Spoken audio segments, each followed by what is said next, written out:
Ladies and gentlemen, in the Court of Public Opinion, I'm Jeremy Cordeaux. Peter Clayton is here, whether you are watching us on Facebook or you are listening to us as a podcast, wherever that might happen to be. I hope you enjoy it. I hope if you want to contribute, you do. We're still working on ways in which we can grow the podcast and have guests and phone calls, maybe a bit of music, and it's a project in progress. Tomorrow, of course, in New South Wales, there is a very important election. Both those guys are untried and new at the job. First election for them in the leadership role. But it's interesting, really, because if the Labor Party wins in New South Wales, it'll be the first time in my lifetime that most of the country, state and federal, is Labor. I think there's only one state that is Liberal, and that's Tasmania. It would be interesting to see what happens tomorrow. Good luck to everyone who's participating. Vote early and vote often, as a friend of mine used to say.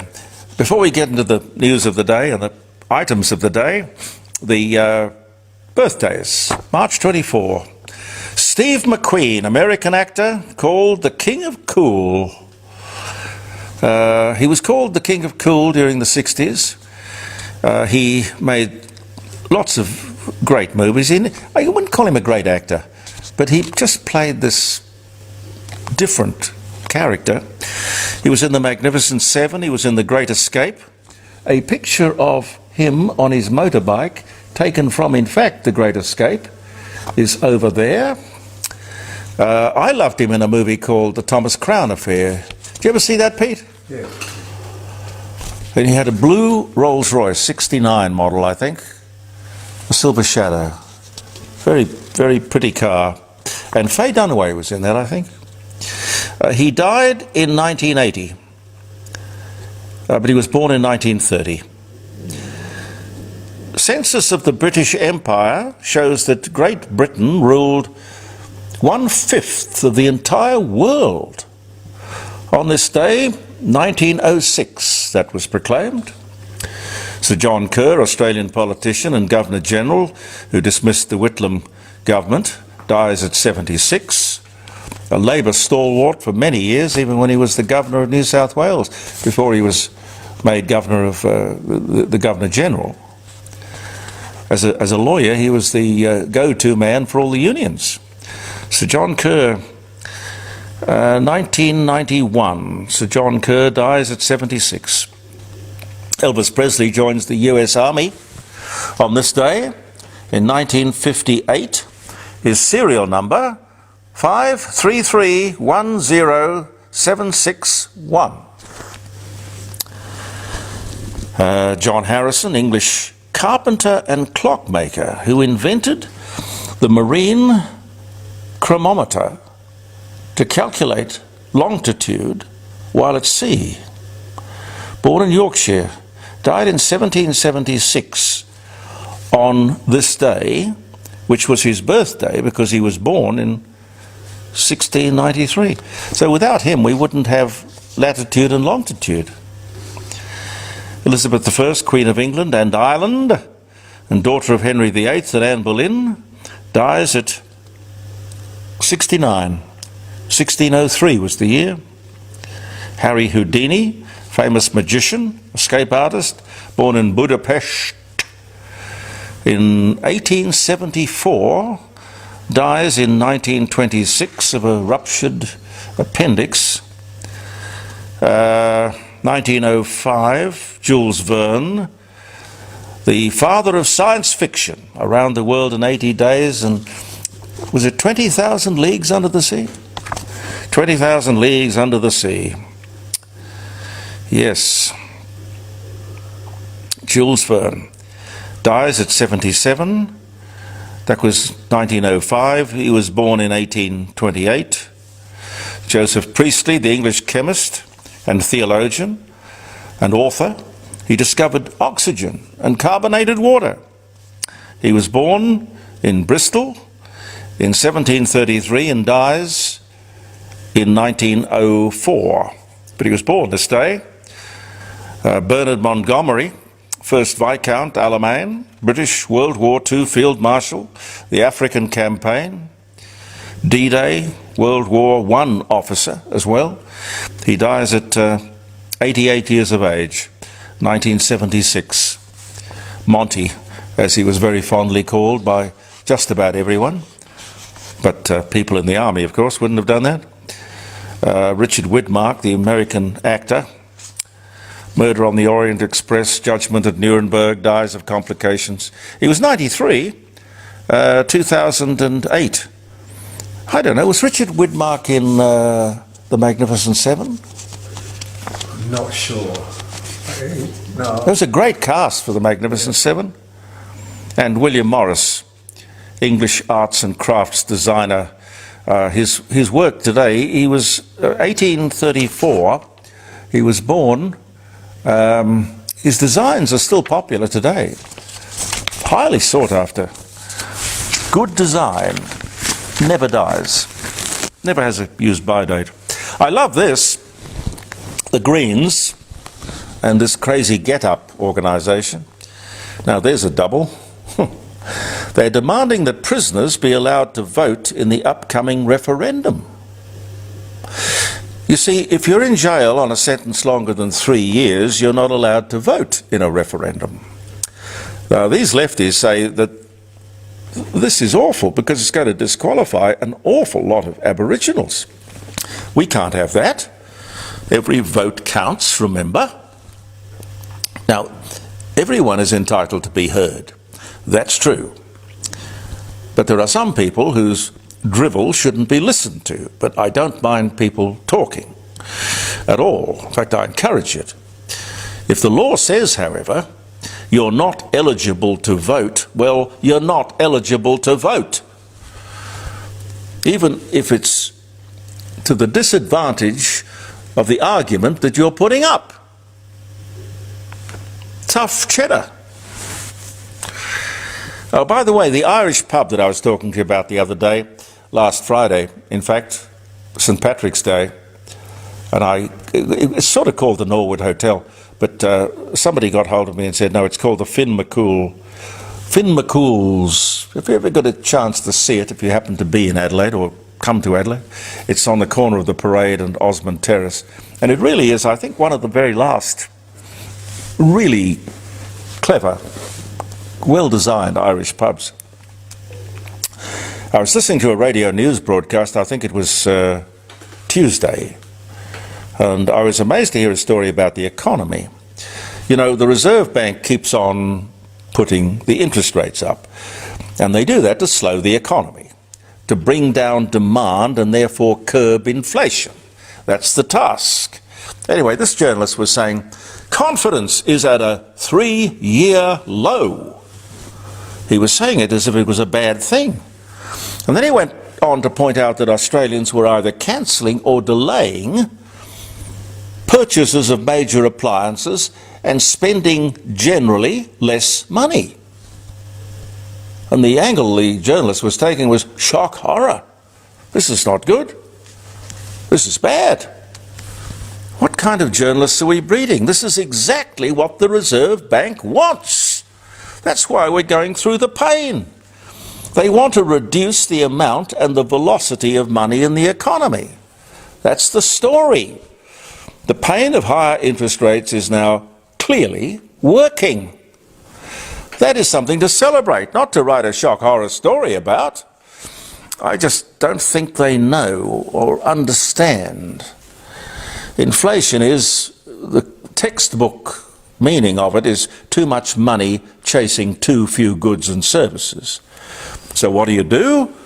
You make people think twice about opening their wallet or their purse. That's the whole point. Jane asks me here, what do you have against the state Liberal leader David Spears? Nothing.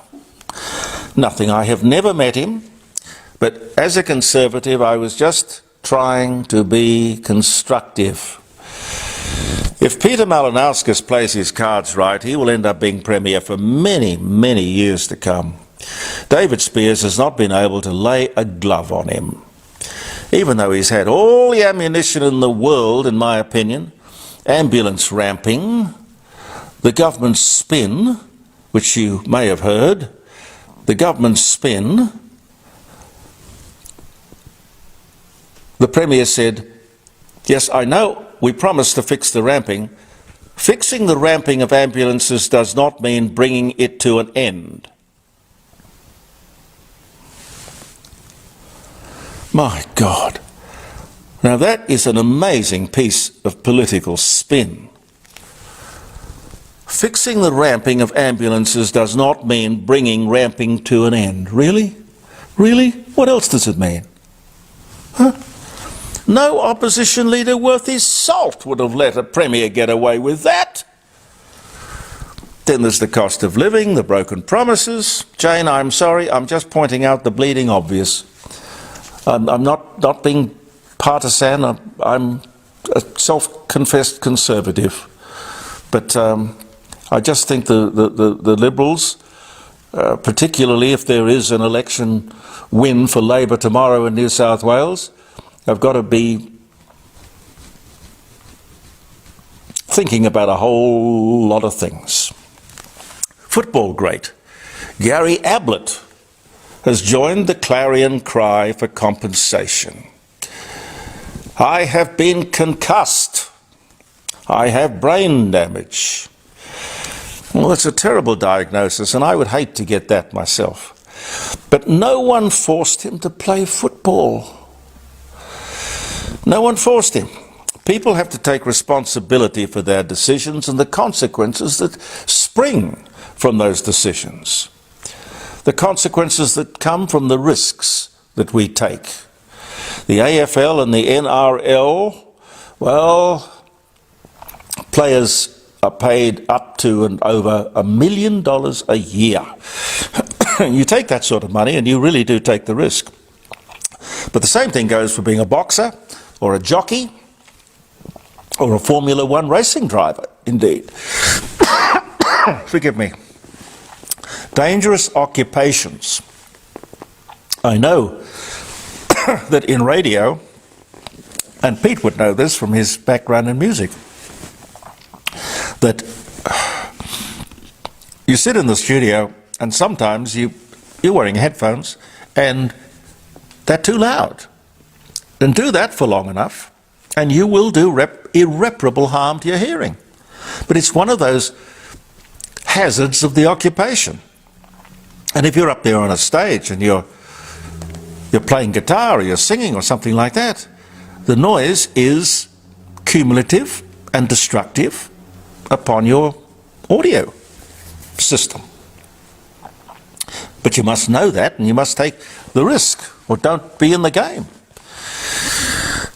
The ABC reckons that the Australian Aboriginals were the first pioneers of aviation. Australian Aboriginals, the first pioneers of aviation. Well, when I heard that, I immediately pricked up my ears. This is going to be good. Apparently, the boomerang is the most advanced flying object in the world. You throw it, and it comes back. I wonder what they think of the frisbee. I mean, perhaps that is the scientific miracle of the age.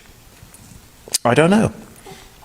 No mention in the story about Sir Charles Kingsford Smith, Nancy Bird Walton, Bert Hinkler. No, it's official. Reported on the ABC News on Tuesday night, the Aboriginals invented flight in Australia. Now, ladies and gentlemen, I think I have really heard just about everything. They banned smoking commercials on television, you'd be well aware of that. Now, I really think they should ban gambling ads. Why in God's name would they not do that? Smoking is bad for you and will kill you, and it maybe will take 20 years to do it, 40 years to do it. Gambling is no less of an evil, really, particularly if it gets hold of you and you become addicted. Gambling ads on television, there's no earthly reason why they are not banned, and yes, of course, the TV stations will kick up over it. They kicked up over the ban on smoking commercials. But we all have to adjust.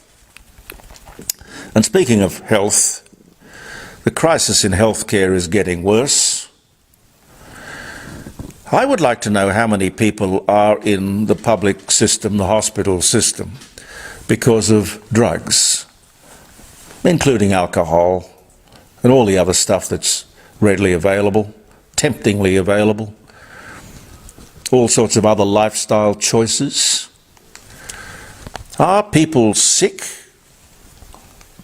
or are they suffering from what you might call self-inflicted problems, avoidable problems?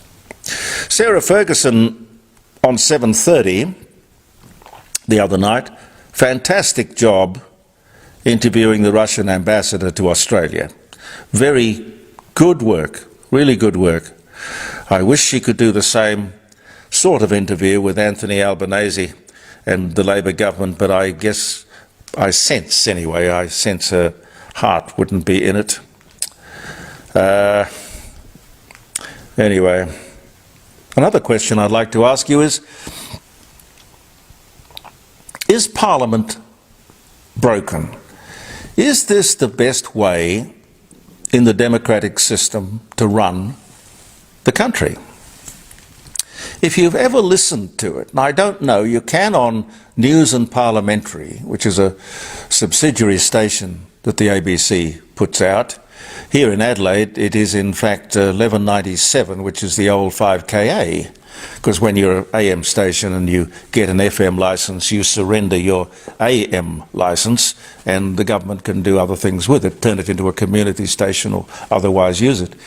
And they chose to use that for News and Parliamentary. It's really worth listening to. I don't know how many people do, but if you want to hear the essence of, or the purpose I bring this topic up, Question Time is a must. Endless questions that are not answered. Spin and fancy footwork. Ducking and weaving, endless.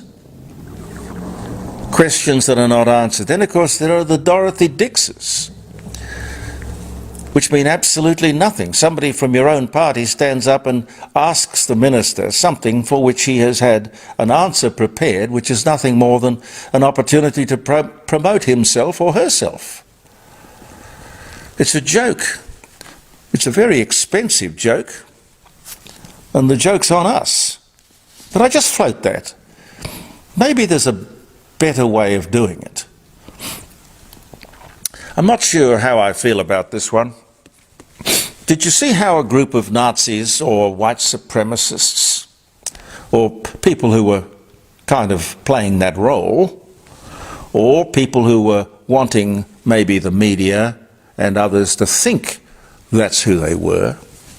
You never know. They turned up at a meeting in Melbourne.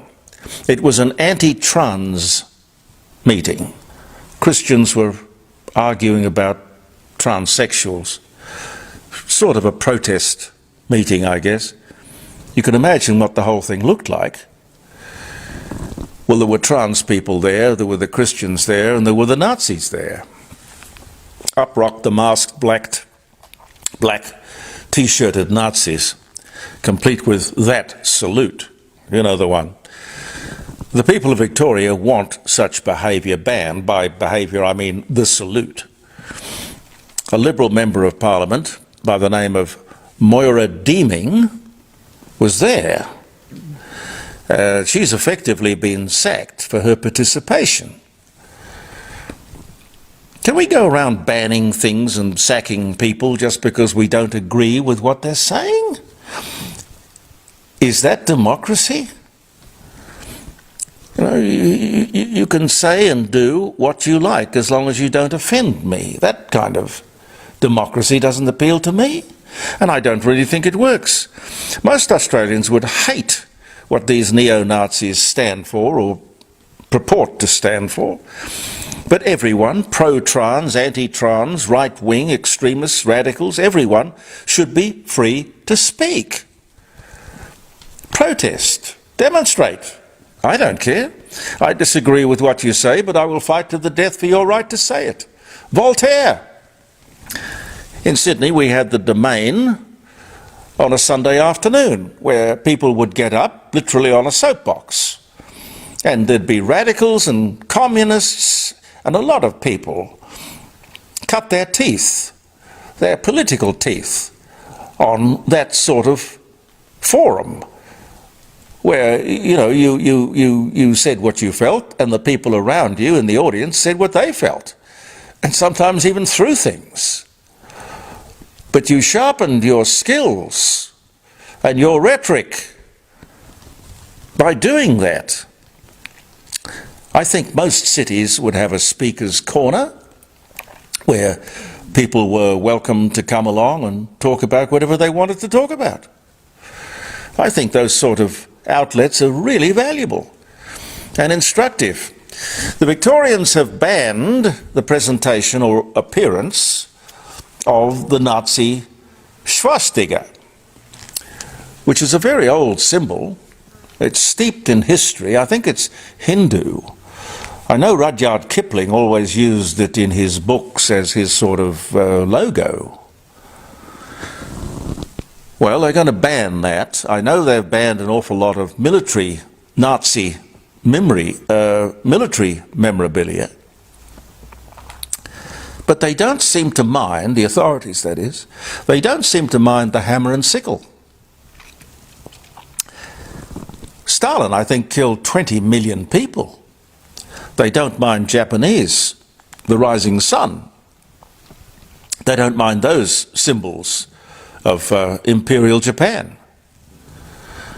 They don't mind the Communist Party of China, military memorabilia. All symbols of atrocity. I'm sorry, Mao Zedong was